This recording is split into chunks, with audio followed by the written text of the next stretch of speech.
joining me this evening is a political commentator, political analyst, author, and former spokesperson of the Congress. Sanjay Jha joins us this evening. Sanjay, thank you so much for joining on HW. And you also must have followed what has happened in the last 2 days at the AICC session in Ahmedabad. Do you see any remnants of a Congress which is in a revival mode?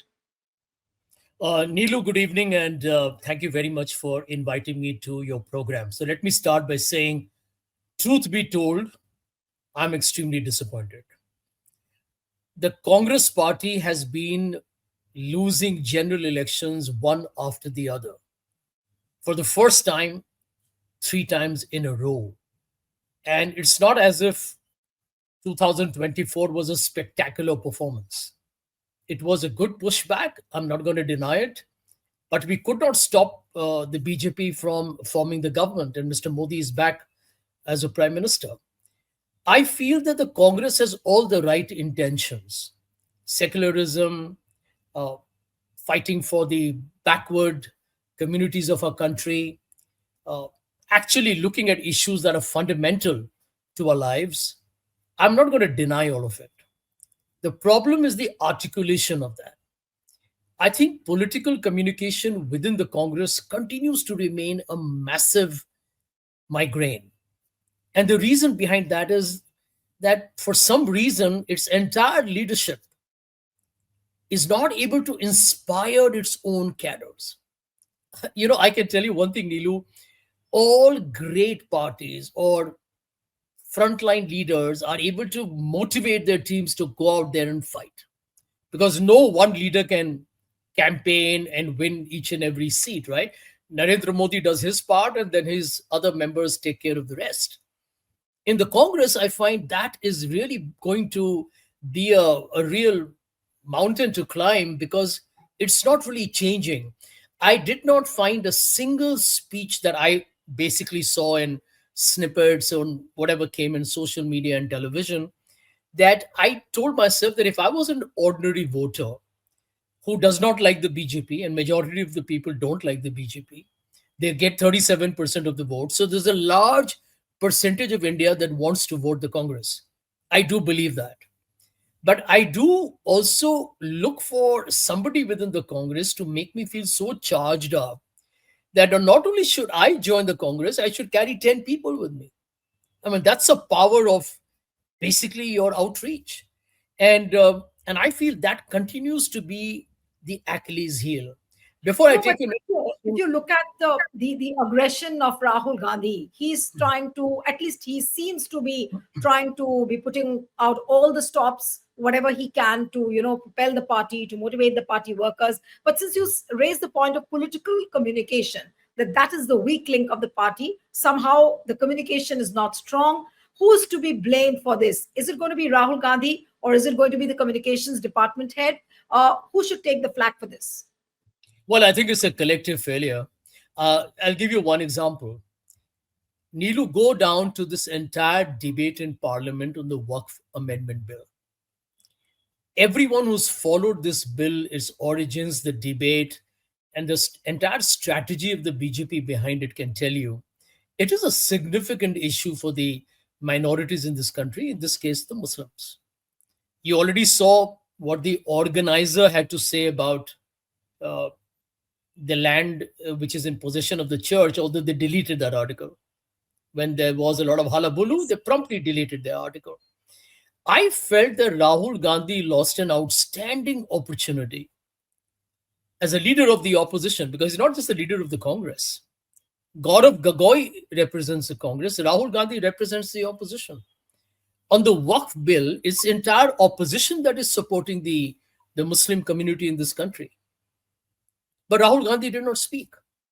And I feel these are opportunities where you need to stand up and be counted. I'm sure there were people within the Congress who are very conservative, extremely fearful, lack the energy to really take the battle to the other side. They probably may have decided internally that if we speak very aggressively on the Waqf bill, even if you believe in it ideologically, practically, and constitutionally, that it can be violative of the principles in the constitution. We should try and skirt a potential uh, fusillade from the BJP. This is not the way politics is fought. Politics is fought when you stand up and fight your opponent eyeball to eyeball. I think the Congress missed a historic opportunity. Rahul, in personally, would have been the darling of the minorities for standing up for what you believe in. The BJP at its core, Nilu, is always going to be fundamentally Hindutva. I mean, we know that, right? That's a very raison d'etre, as I say, the raison d'etre of the BJP's existence. You remove Hindutva, the BJP is finished. It's got nothing. I mean, you know how it's governed the country. It's a disaster. So I just feel that the Congress doesn't yet demonstrate that kind of drive to invigorate its cadres and the neutral supporters who are in millions. I can tell you one thing for a fact, Neelu, that the majority of people in India vote literally a couple of days, or they decide who they're going to vote for, literally a couple of days, even hours maybe, or that day of the election, they decide who to vote for. You're dealing in India with a massive floating population. The BJP can claim to be the biggest party, etc., etc., that there's no guarantee that the BJP will get more than 20% of the votes No, that's because right, most of it Sanjay. is I mean, floating. yeah, these problems have we've seen in Congress, and where Congress is making mistakes, it's all very visible. But what I want to understand from you that this 2 day session in Ahmedabad, did it look any different in terms of symbolism, in terms of its outcomes, in terms of the clarity of the future roadmap? Because a lot of things were said about that Congress will huddle in Ahmedabad, and from here on we will see the revival of a new Congress. Do you Mhm. see that happening at all? What were the takeaways, according to you, from these 2 days of session? Did you find anything which was very, outstandingly different? Well, Nilu, to begin with, I'm glad the Congress held the session. So that's one positive, that at least you got the people together. And although not In Gujarat. everything will be in the You're saying public in domain, Gujarat. Yeah. yeah, You're saying in Gujarat. Yes. yeah, and in Gujarat as well. I'm sure that whenever you meet, even if you don't get outstanding results, you do make some kind of a progress. The problem that I feel, and I've been with the Congress for a long time in its very difficult days, actually, um, I feel that the Congress has become a very incrementalist party. It's a party that believes in taking very small steps. It's not a big thinking party, which is very disappointing, especially because with Rahul and now Priyanka, and and you still have a lot of good talent in the Congress, although a lot of people have left it. The Congress needed to be more extraordinary, more spectacular, more big ideas party. I'll give you. I wrote actually. I gave an interview to the Times of India, and if I can read out to you the five things that I would have expected the Yes. Congress party to do. Yeah. And this is not the first time I'm saying it.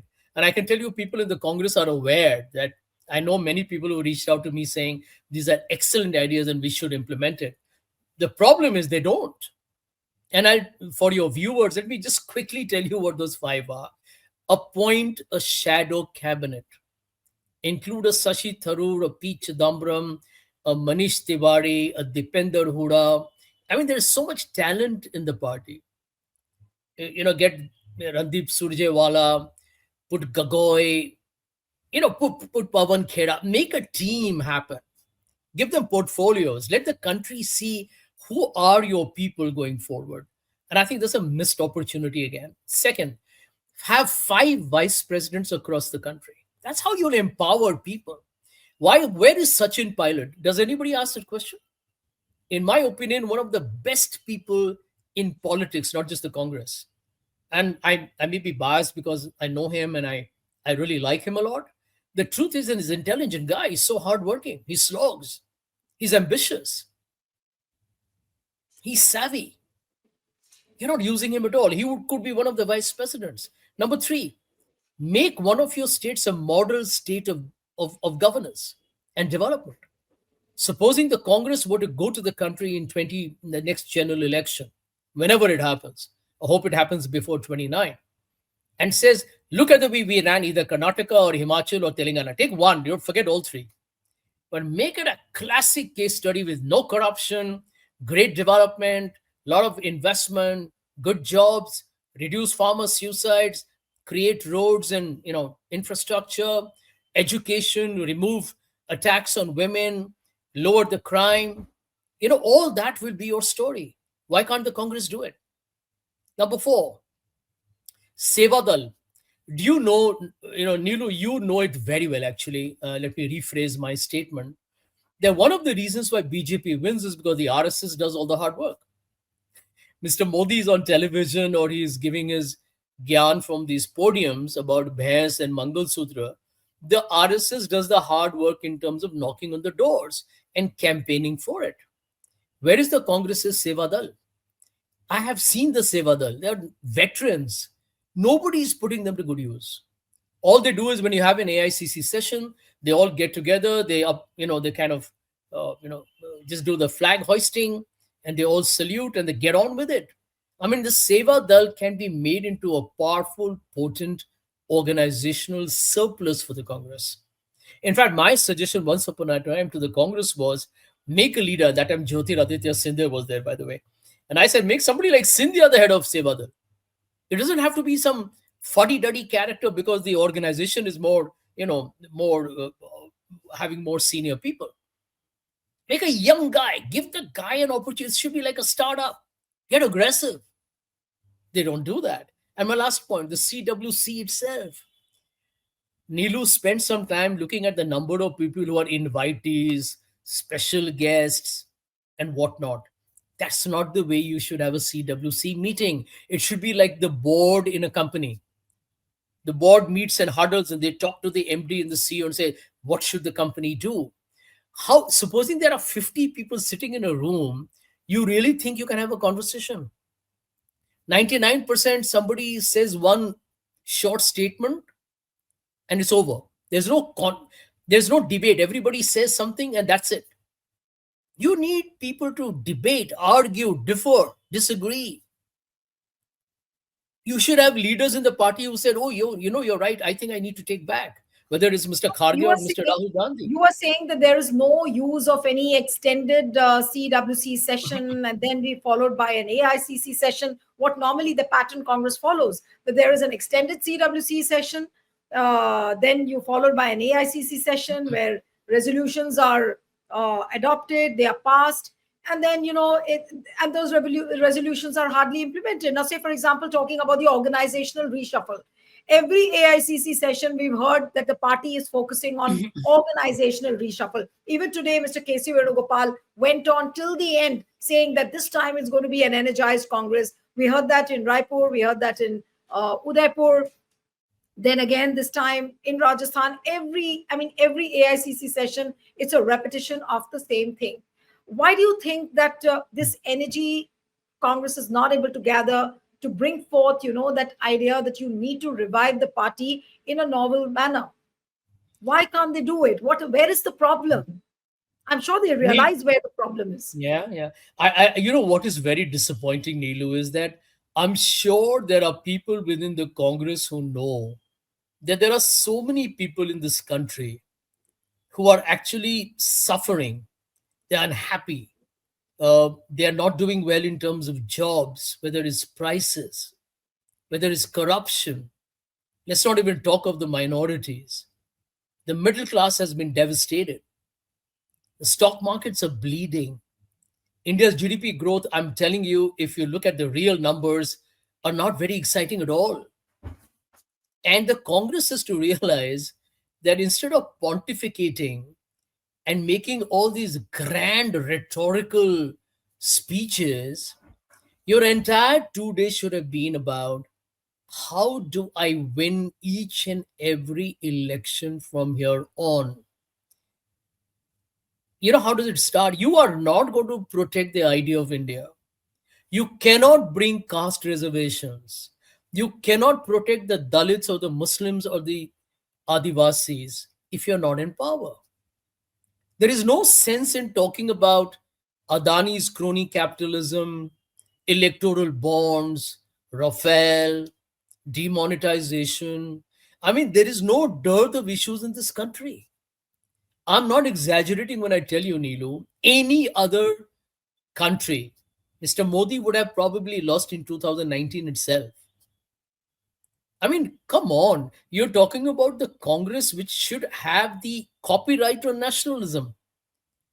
And the party, the BJP, which had nothing to do with India's freedom struggle, is the story of nationalism.